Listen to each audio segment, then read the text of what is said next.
Eddie Hearn, director of the Ladbrokes PDC World Darts Championships, also, of course, director of Matchroom Sport. Approaching the end of 2014, you're here at the PDC World Darts Championships, but how would you assess the year in Matchroom boxing? It's been a roller coaster, you know. Over 20 shows we've had, 12 World Championship fights as well, all over the world. We've put our fighters in some really tough fights, which has been criticised at times, but I thought that's what it was all about, to be honest with you, trying to be in the biggest fights for the biggest amount of money.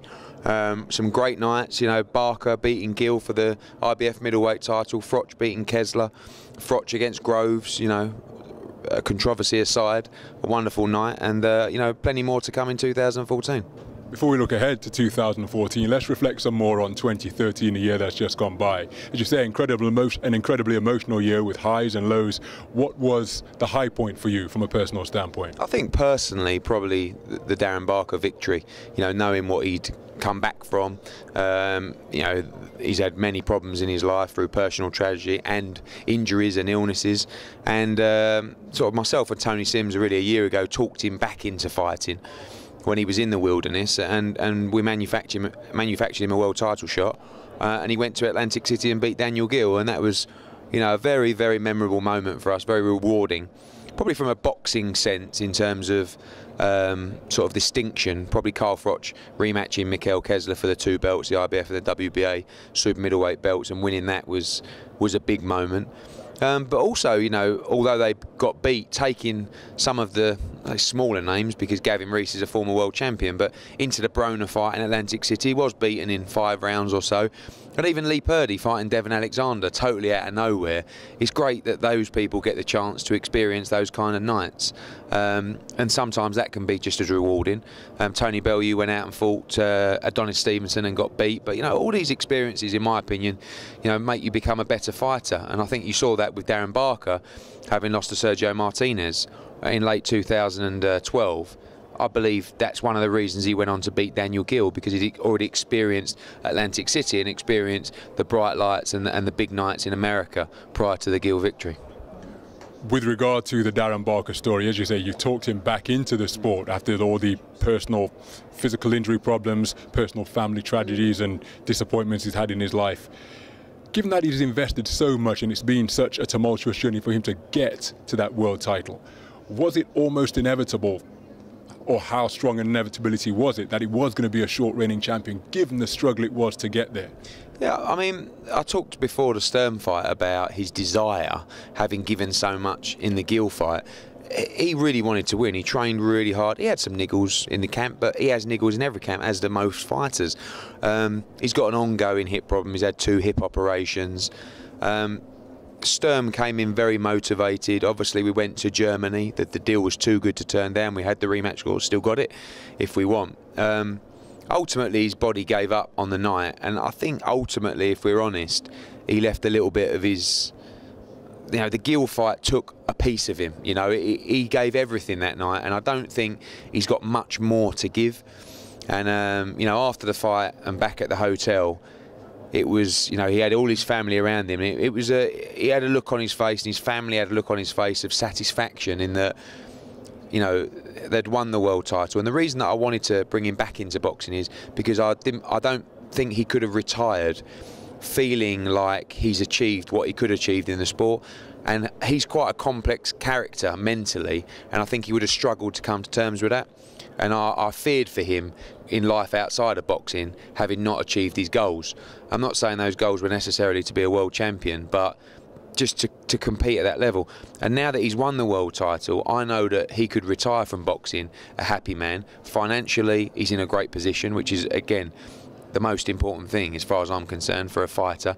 But ultimately, he can look back on his career and say, "I've been a world champion." And he was a world champion at middleweight, you know, and he won the IBF belt. It's a big deal. You look at those past IBF champions in middleweight; it's an unbelievable list. So he's being assessed at the moment. My gut feeling, as it was on the night, was that was the end for Darren Barker. He has got the rematch in London if he wants it, which is always tempting, a chance to get your belt back and another big payday. But I think that Darren, he's the kind of person that, unless he feels he can really do himself justice, he won't take that fight. And I'm seeing him tomorrow, but again, my feelings are the same as after the fight. I think that'll be the end And that's from a physical standpoint with the hip, or from an intangible standpoint of desire and motivation? Desire to come back from another injury. I think if he wanted to, he could fight again. He could take some time out. He could have another operation, which he looks like he's going to have, and maybe come back in 8, 10, 12 months. But you know, he's come back so many times from so many different injuries. I'm not sure he'd have the desire to come back from yet another career-threatening injury to fight again, to achieve what? To win his belt back?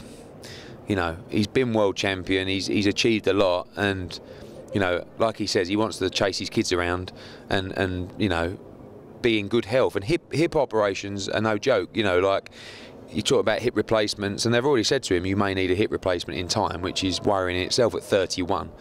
You know, so I'm happy. If he turned around to me tomorrow and said, you know, I'm done, I'd be over the moon for him.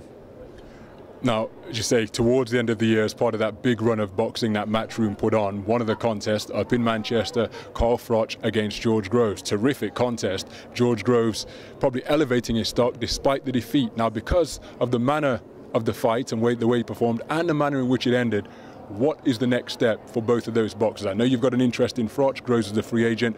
How keen are you to see those guys get it on again? Well, as a fan, I'm very keen. I think it was a wonderful fight, one of the best I've seen live.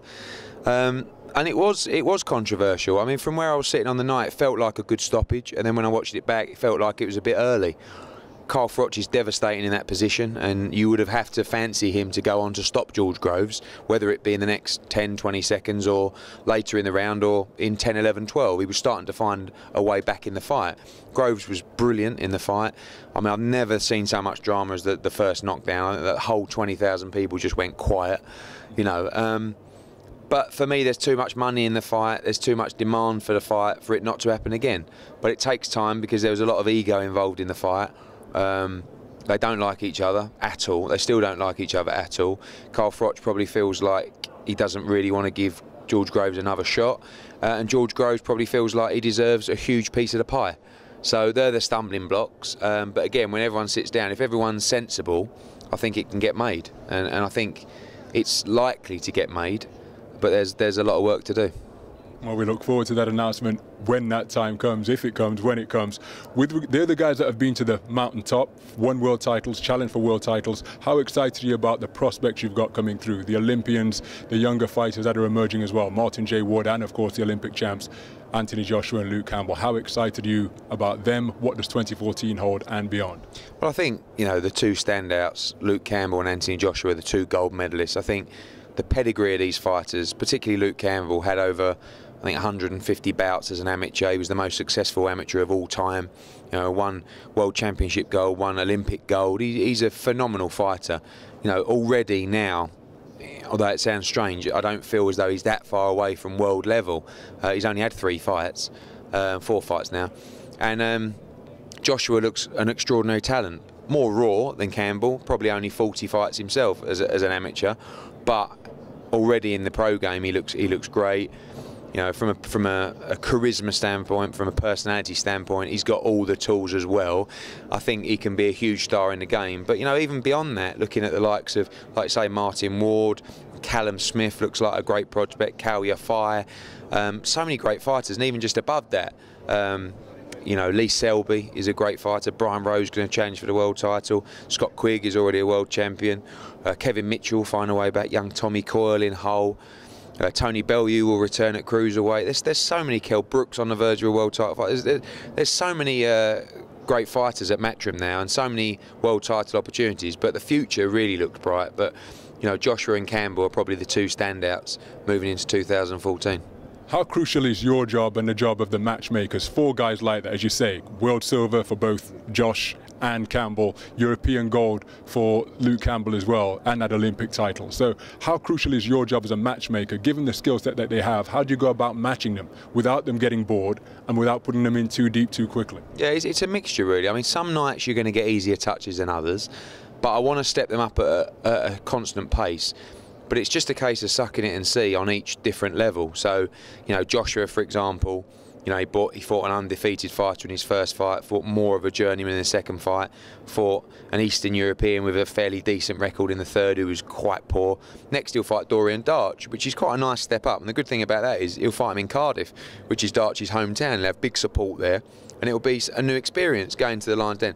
Every time they fight, it's got to be a new experience that brings, you know, something else to the game. And obviously they're getting paid great money, so I want them to be in great fights as well. It's nothing more frustrating than me to see them knocking out someone in a round who was useless, and I've got to pay them a fortune. You know, so I want to see them learn, and I want to see them tested.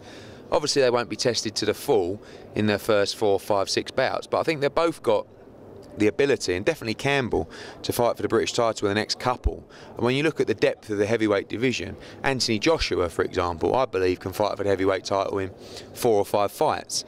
But again, he may be stepped up to a level and not look as impressive, and that's the time where you just put the brakes on a little bit and say, oh, he's not quite ready, let's keep him at that level, you know, and build. But I think we've got a good mix. You know, I'll listen carefully to the trainers of those 2 fighters as well, and ultimately we'll all decide together the way to go. But I don't think there's many in the country that could test, you know, those guys, and even the elite level fighters in the lightweight and the heavyweight division. I think they could mix with them already. So, you know, I think they'll be moved along at a steady pace and the right pace. You talked about the atmosphere that Joshua is going to face when he fights in February in Cardiff. You've got a terrific atmosphere here. It's the middle of the week, but yet the place is full and the fans are having a great time. How do you generate such an atmosphere at this event? How do you go about translating that to boxing on a weekly basis? How do you go about generating this type of atmosphere and translating it to your other events? Well, it's frustrating because this sells so well. Every arena we go to around the country is virtually a sellout for the darts, and boxing is a tough sell. I believe it's... Why? Why is it a tough sell? I don't know. I mean, this is about the night out. This is about the experience, you know, and I don't think boxing delivers a night out and an atmosphere and an experience like the darts. I do feel like it's a better sport, but I don't know what it is about this event. I mean, don't get me wrong, I go and have a great time, and darts is great to watch, it's exciting, but people will still say, yeah, but it's just darts. So what is it that turns the public on so much to deliver 2, 3 times the viewing audience of a big fight? You know, not just in terms of the arena selling out, people have a great time. It's crushing the audience numbers of boxing. In fact, it's crushing the audience numbers of pretty much every other sport outside of football. You know, so what is it? And you can't just say that it's people in the arena having a great time. It's people at home watching it having a great time. You know, it's great to watch. It's exciting. It's very tense.